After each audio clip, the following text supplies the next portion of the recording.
Disculpe que vuelvo otra vez a traer el tema de Punta Catalina a la mesa. Y es que hace unos días en este programa yo comenté sobre las críticas que se habían hecho a Punta Catalina en términos de la sobrevaluación de este proyecto.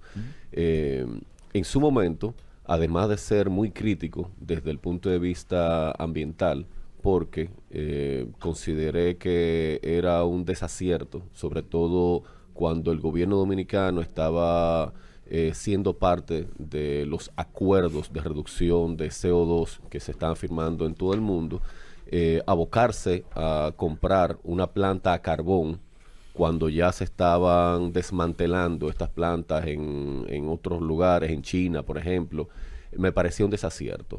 Sin embargo, en ese mismo sentido, también fui muy crítico con relación a los precios. Se hablaba de que Punta Catalina estaba sobrevaluada hasta el doble en su momento con relación a otras plantas similares, chinas y tal. Y yo tengo acá un artículo de Juan Bolívar Díaz de agosto del 2016, donde habla inclusive de plantas similares en términos de potencia, pero de producción un poco menos nociva, o sea, plantas a gas natural y plantas a vapor. En ese momento se estaba hablando de que estas plantas, por ejemplo, que había adquirido México, se habían contratado por precios de hasta 6 veces más baratas y fueron plantas que fueron licitadas y ganadas por empresas españolas y de las cuales había una que salía, pues estoy buscando el dato acá. Dice ICO que no costó 2.454 millones, que costó 3.000 y pico de millones, ¿no? Eso fue lo que dijiste el otro día. En 3.000 ese momento, millones. en ese momento dije que costaban casi 3.000 millones, pero lo que aseveré es que estaba sobrevaluada casi al doble de precios de plantas similares que se ofrecían en el mercado. Bien, en primer lugar, una gran oportunidad me estás dando por quienes son ustedes, profesionales, una super emisora que le desea muchísimo éxito, aquí la X, y sí, me acuerda mucho mi niñez porque yo realmente siempre, el inglés que aprendí lo aprendí con la X, por todas las canciones que había. Sí, o sea que tienen un gran legado, o sea que le deseo mucho éxito. Gracias. Mira, vamos a comenzar con el tema de la sobrevaluación. Mira, lo que se le pagó al contratista fueron 2.454 millones de dólares. Yo fui responsable de esos pagos en base a hitos. ¿Hitos qué significa? Esa pared está establecido el precio y cuando tú la termines yo te pago. Cubicación. Exacto, pero una cosa donde la supervisaba una firma norteamericana de más de 100 años, Stanley Consultant, la supervisaba un equipo de la CDE, lo supervisaba unos auditores que se contrataron, que hacía una auditoría mensual de que efectivamente cada dólar que se le entregaba al consorcio se utilizaba en la construcción de ese proyecto, o sea que no había desviación para ningún lado. Yo tengo todas las auditorías mensuales en base a lo que era el cumplimiento de esos hitos. Bien. 2.454 millones de dólares. Ahora bien, ¿qué sucede? Ya en el año 2018 se decía que iba a costar 3.200 millones de dólares, 3.300 millones de dólares. Bueno, yo dije, terminó agosto del año 2020 y yo entrego un informe donde se ve cada uno de los pagos, 2.454 millones de dólares, ni un centavo más. Eso fue lo que se pagó. Ahora bien, cuando tú analizas, por ejemplo, la auditoría de la Cámara de Cuentas, se ve que hay otras partidas. Y tú dices, ¿cuáles son otras partidas? Compra de carbón. Bueno, desde el inicio hasta el 31 de agosto del año 2020, todo lo que se compró de carbón. Compra de cal, compra de diésel, pago de transporte de la cal, pago del transporte del carbón, pago de repuestos, pago de personal, todos los gastos operativos. Yo le digo, pero si tú me incluyes todos esos gastos para llegar a 3.276 millones de dólares, que ahora dice la Cámara de Cuentas que fue lo que le costó al Estado, incluyendo ahí 275 millones de dólares, tú me tienes que incluir los ingresos. Porque ¿para qué yo compré carbón?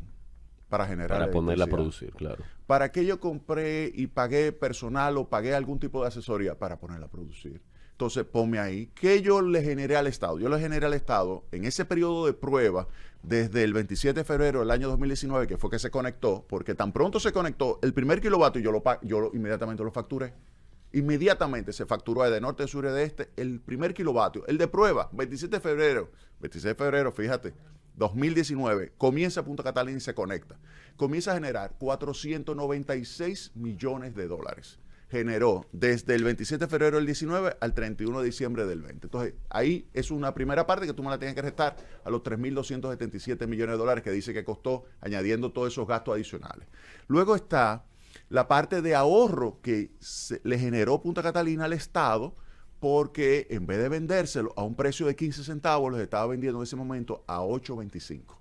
Esa diferencia de precio del mercado spot al precio que le vendía Punta Catalina es un ahorro de 300 millones de dólares en ese periodo. O sea, que son 796 millones de dólares que tú le tienes que restar. Luego está el tema de los intereses.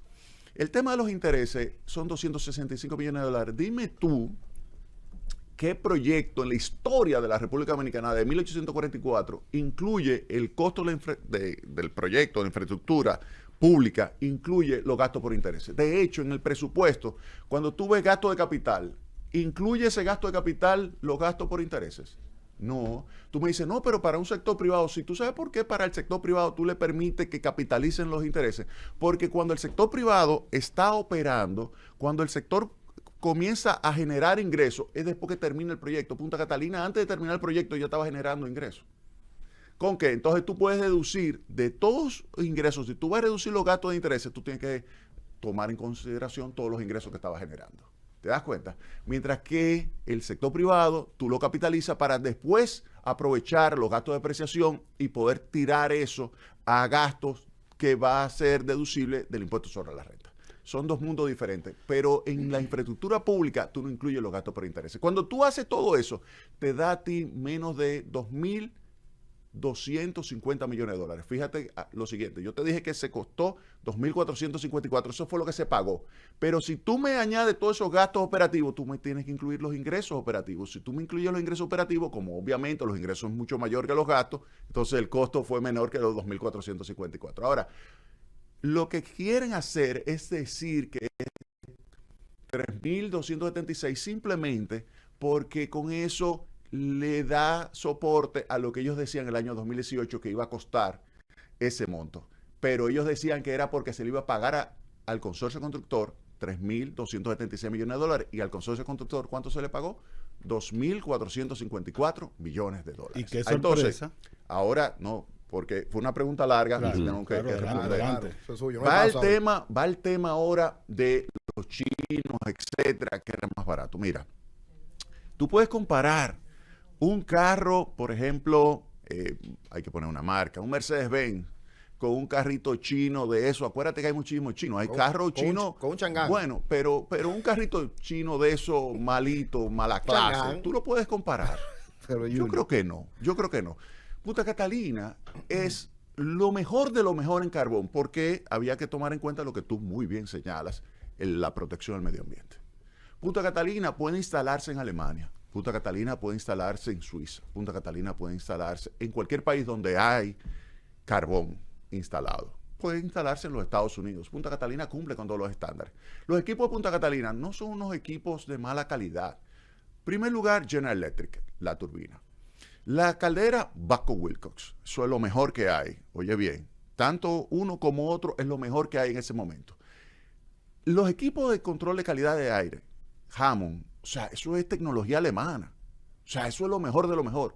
Pero entonces tú me dices, bueno, pero costó más, está sobrevalorada. Yo te digo, no. Recuérdate que Punta Catalina tiene redundancia. ¿Qué significa eso? Mira, Punta Catalina tiene 6 molinos, o sea, necesita 3 molinos y 3 molinos para producir el 100% de capacidad. Con eso era suficiente. 3 molinos, porque acuérdate que llena el carbón en piedra, se muele, se hace un polvillo y con eso se pone a funcionar. Con 3 molinos y 3 molinos es suficiente, pero tiene 4. Con 2 bombas es suficiente, pero tiene 3. Y así tiene redundancia. ¿Por qué Punta Catalina tiene que tener redundancia? Porque Punta Catalina era demasiado importante en términos de su tamaño para la economía dominicana. Punta Catalina, tú ni notas, tú ni sientes, tú sacas un molino para tú ponerlo, digamos, en mantenimiento y tú no tienes que bajar Punta Catalina. Si otras plantas hacen eso y tienen que salir, tienen que reducir significativamente. Punta Catalina no podía darse ese lujo. Entonces Punta Catalina tiene redundancia. O sea, Punta Catalina tiene alrededor de 1/3 adicional de redundancia. Por Primer si acaso. elemento. Exactamente. Es un por si acaso. Pero entonces caemos en el tema donde tú dices, no, pero vamos entonces a compararlo en términos de gasto por megavatio. Si yo tomo los 2.454 millones de dólares, le saco el puerto, que eso hubo que instalarlo, y si tú haces una al lado de Punta Catalina, ya no tienes que construir el puerto, la parte del almacén de carbón. El único almacén de carbón, vete, yo te reto, que tú vayas a todos estos países de la región, e incluso Europa, y me encuentres un almacén de carbón totalmente cerrado, no techado, no, techado cualquiera, que no es fácil, pero techado cualquiera. Un almacén de carbón totalmente cerrado, como el de Punta Catalina. ¿Tú sabes por qué está totalmente cerrado el de Punta Catalina? Para proteger el medio ambiente, para que no se levante ningún polvillo. Oye bien, llega el barco, tira a 1.6 kilómetros de distancia de la costa, sale un brazo, no es ni siquiera con lo que es como la almeja, la grúa de almeja, no, es un brazo, sale totalmente cerrado, lo coloca como en un embudo y eso va cerrado totalmente, 1.6 kilómetros, hasta llegar a un almacén totalmente cerrado. Y después va otra vez cerrado totalmente hasta que llega a donde están los molinos. Y a partir de ahí ya desaparece el carbón. O sea, fíjate lo que es la parte del manejo del carbón. Luego está el tema, como me hablaste de medio ambiente, del control de calidad de aire. Mira, todo lo que son las emisiones de diferentes tipos y de particulados de diferentes tipos, CO2, dióxido de carbono, así como también lo que es el particulado, todos cumplen con los estándares del Banco Mundial. Recuérdate que Punta Catalina hubo una parte de financiamiento que vino de bancos europeos. Tenía que cumplir totalmente con lo que era lo mejor de los estándares en ese momento. De tal manera que Punta Catalina, en términos de medio ambiente, tú no ibas a encontrar nada como Punta Catalina en ese momento. Entonces, no lo puedes comparar con los chinos. Los chinos son mucho más contaminantes, son menos eficientes, son de peor calidad que Punta Catalina. Entonces, no hubo sobrevaloración. Entonces, ahí caemos en el tema de cuánto es el costo por megavatio. Mira, el costo por megavatio de una planta como Punta Catalina en los Estados Unidos, sin la redundancia de Punta Catalina, te cuesta $3 millones. Yo ahora mismo te pediría que tú entres en lo que son los datos de la Agencia Internacional de Energía.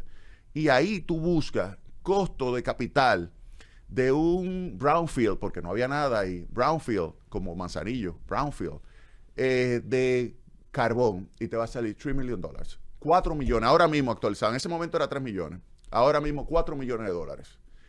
Y tú buscas cuánto te cuesta, 2.454 menos 125, que es el costo del puerto y toda la obra marítima, y eso lo divide entre 752 megavatios y te va a dar $3 millones.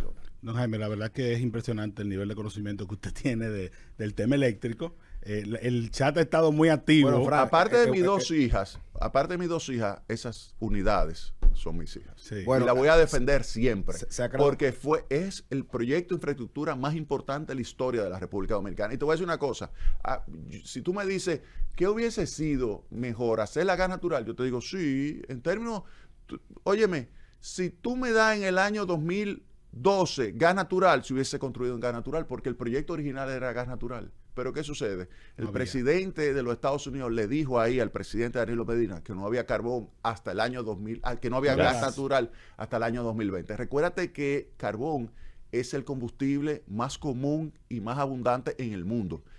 China, tú me mencionaste que está invirtiendo muchísimo en renovables, muchísimo gas natural, muchísimo, pero su principal fuente de generación de electricidad sigue siendo carbón. Lo vamos a dejar comprometido. Polonia sigue siendo carbón, India sigue siendo carbón y parte de los Estados Unidos sigue siendo carbón. República Dominicana, una planta como Punta Catalina. Otros países tienen 200, 300. Japón, cuando tuvo el problema con la planta nuclear, instaló 20 como Punta Catalina. 20 después de eso. Sí. Don Jaime, usted queda comprometido a volver porque, primero se porque Espérate, lamentablemente No, ningún, ¿cómo va a ser? ningún lamentable, espérate. Se ha generado un hashtag. Disculpen la pausa, no pueden hacer una pausa con un momento como este. Se ha generado un hashtag que dice: Ico, pídele perdón a Danilo. Pero yo quiero hacer una pregunta antes de irme. Don Jaime, para mí usted es brillante. Y, por ejemplo, usted es reconocido hasta por personas como Andy Dawager cuando va a nuestros espacios, que siempre lo menciona, siempre lo cita. Y yo me hago una pregunta. Frente a lo que hemos visto en este gobierno, que la palabra improvisación nunca se ha quedado atrás. El presidente Luis Abinader nunca ha acudido a usted para alguna asesoría sobre el tema eléctrico. Mira, Luis, todos los presidentes tienen buena voluntad. Tienen buena voluntad. O sea, a mí me ha tocado trabajar desde Balaguer y llegando a Danilo Medina.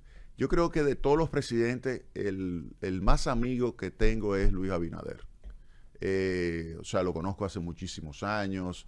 Luis incluso es quien me sustituye a mí en el Consejo de la CDE en el año 2000. O sea, cuando yo, que estaba del 98 al 2000 en ese consejo durante el proceso de capitalización, y después Hipólito me pide entonces que vaya a una comisión de alto nivel para el sector eléctrico. Entonces el que me sustituye a mí es Luis Abinader. O sea, tengo una relación desde la universidad, tengo una relación con su papá, o sea, muy estrecha también. O sea que lo conozco muy bien, pero él tiene su equipo, y O sea que yo lo deseo es éxitos por el bien del país. Yo sé que todo presidente quiere lo mejor y no quiere fracasos. Lamentablemente el equipo que él nombró del 20 al 24 le resultó muy costoso al país. Fue un equipo que no tomó las decisiones oportunas, no gestionó adecuadamente proyectos importantes como el de Punta Catalina. Eran enemigos de Punta Catalina. Dejó terminar el carbón, y se lo advertí que tenían que hacer oportunamente la contratación de carbón. ¿Tú sabes cuánto perdieron ellos por no comprar el carbón en el momento que debieron haberlo comprado? Perdieron 320 millones de dólares. Sí, perdón. 320 millones de dólares. Wow. Porque debieron haber comprado el carbón a un precio de $65 y lo compraron en promedio por encima de los $200. Porque quizá el costo que ellos están diciendo de Punta Catalina le están agregando de lo que ellos que ellos perdieron. Mira, es interesante porque en esa auditoría de la Cámara de Cuentas dice que llega hasta el 21, diciembre del 21, pero los datos es solamente hasta diciembre del 20 y dicen que no le entregaron la información. Entonces, ¿cómo tú te atreves a decir que la auditoría abarca hasta el 31 de diciembre del año 2021 cuando los datos, tú mismo estás diciendo que solamente te entregaron datos hasta el año 2020? Lo que significa es que tú no auditaste el año Una chapucería. 2021. Exactamente. Una chapucería. Es una falta de profesionalidad. Y muy irresponsable, Claro. muy irresponsable, pero tienen que retirarla, porque es una vergüenza nacional. ¿Y tú sabes lo que significa eso? Que entonces las otras auditorías, tú no sabes si están bien. Están manchadas. Porque son como esa de Punta Catalina, entonces hay una clara ineficiencia. Yo te digo, un estudiante mío me hace un trabajo así, lo quemo inmediatamente. Bueno, ya saben los estudiantes. Don Jaime, como usted es un seguidor de la X desde sus inicios, Sí. queda comprometido aquí por lo menos una vez al mes que nos visite y hablemos Ay, por lo menos sí, de por una favor. hora. Le vamos a dar una hora. Y lo voy a comprometer. La semana que viene, si usted puede, Un masterclass. en Gepiano Podcast, Claro. tiene su silla abierta el día y la hora que usted quiera. Lo coordinamos. Gracias, don Jaime. mucho Señores, gusto. Muchísimas gracias, Ustedes. tenga buen día. Pues con esto terminamos el programa. Simplemente desearles un feliz resto del fin de semana. Buenas noches.